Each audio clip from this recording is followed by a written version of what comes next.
Salutare, dragilor! Am ascultat un picuț mai devreme, am urmărit o doamnă pe TikTok, era într-un live, părea foarte interesant ce spunea dumneaei, subiectul fiind, ce credeți, eradicarea prostiei în România, desigur, doamna fiind româncă. Am ascultat, cred că vreo 10-15 minute, poate chiar mai mult. Eu aveam treabă prin bucătărie și trăgeam cu urechea la ce spunea dumneaei acolo. A ținut să sublinieze că are studii de economie, un masterat pe nu știu unde, un mai știu eu ce specializare prin altă parte, prin niște puncte din astea de renume internațional. Foarte frumos, am zis, merită să o ascultăm, să vedem ce are de spus.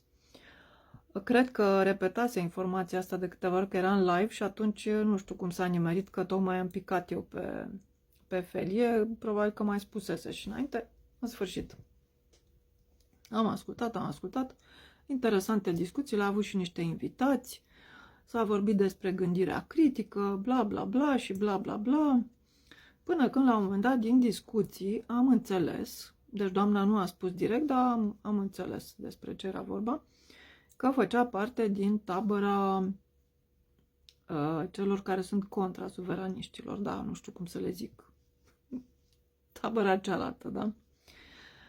Și am zis, măcar mama pe ea. Pe ce ton din ăsta superior explica tuturor că trebuie să avem gândire critică, dumneaei își învață copiii să gândească așa și așa și să aibă empatie și nu știu ce și nu știu cum și bla bla bla și bla bla bla, până când am auzit chestia asta, da? Nu mai știu cum a formulat, dar imediat am priceput despre ce era vorba și am zis, gata, am ieșit din live și mi-am văzut de treabă. Și, dragilor, nu știu, cred că am mai spus asta cândva, în urmă cu vreo câteva luni, băi, oameni buni, cel mai periculos este prostul cu diplomă. Pe bune. Adică, ce vreau să spun cu asta? Că economia am studiat și eu, dar probabil că economia mea diferă de economia ei.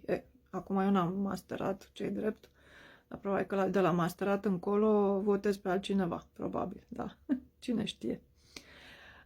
Deci prostul cu diplomă este cel mai periculos. De ce? Pentru că dacă întâlnești într-un cerc de prieteni, o petrecere undeva, unul mai sărac cu duhul, așa îl vezi că bate câmpii, spune numai prostii, afli că nici cine știe ce pregătire nu are, face și niște gafe pe acolo, până la urmă zici, na, asta este, locolești, nu te-ai pus să faci business cu el, să te măriți cu el sau mai știu eu ce, să-l angajezi sau să nu știu ce să mai faci. Da, locolești că vezi că este omul mai modest, da, mai sărac cu duhul. Dar când apare o doamnă din aceasta care spune că are diplome și masterate și a văzut lumea și știe de toate și începe să predice așa cu un aer superior, să ne spune ea din câte și câte am mai citit, păi acolo e pericol, fraților. De ce? Pentru că astfel de persoane de multe ori ajung în funcții de conducere, în poziții cu influență și iau decizii, da, care de multe ori duc compania respectivă în gard sau țara, da, o duc de râpă. Nu au empatie, doamna respectivă, culmea că spunea și cum le explică dumneaei copiilor despre empatie. Băi, nu știu cum vine treaba asta. În sfârșit, nu vreau să elaborez aici, mă limitez strict la prostul cu diplomă.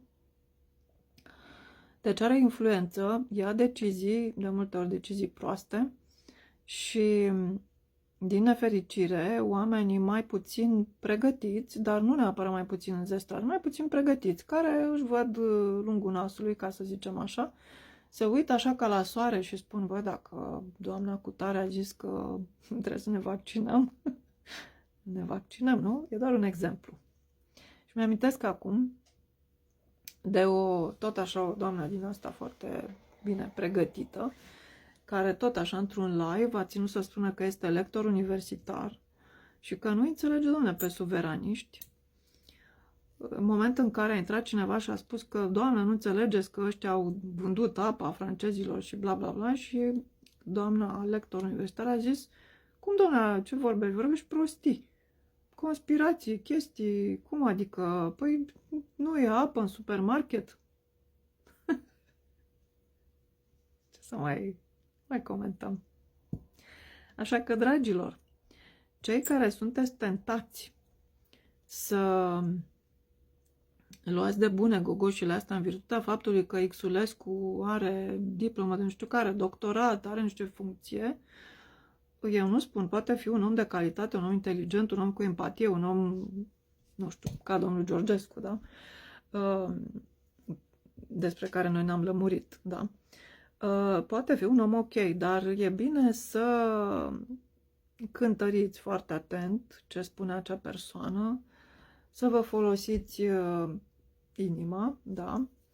Mai vorbiți și cu Dumnezeu, mai citiți și voi una alta, mai verificați. Deci nu luați de bună, fraților, doar pentru că persoana aia are nu știu ce diplomă. Nu. Diploma este o hârtie care îți ajută, îți deschide niște uși. Dacă ai învățat cum trebuie, vei putea să aplici cele învățate și vei avea succes și, bineînțeles, îți mai trebuie și ceva talent, vocație, câte și mai câte. Dar diploma nu ți asigură nici inteligență. Să știți că am avut colegi de școală care au trecut prin școală și au luat diploma fără să dovedească mari abilități. Nu înseamnă că dacă treci niște examene, gata, și inteligența e pe tine. Deci nu. Trebuie, într-adevăr, un anumit nivel ca să poți să treci niște examene, să-ți iei diploma de licență și așa mai departe, dar asta nu garantează competență, nu garantează experiență de viață, nu garantează inteligență peste medie, nu garantează nici talent, nici bună credință, nici onestitate. Nu. E o hârtie, acea diplomă, care atestă că ai trecut prin facultate, ai trecut niște examene, ai luat notă de trecere și după aia Dumnezeu cu mila. Deci, ce faci mai departe, se va vedea. Așa că, dragilor, stați ușurel așa, stați calmi, nu vă lăsați impresionați de toate aerele astea, fumurile astea. Și culmea, să mai vină una ca ea, să spună că militează pentru eradicarea prostiei. Băi, frate, maximă. Voi ce părere aveți?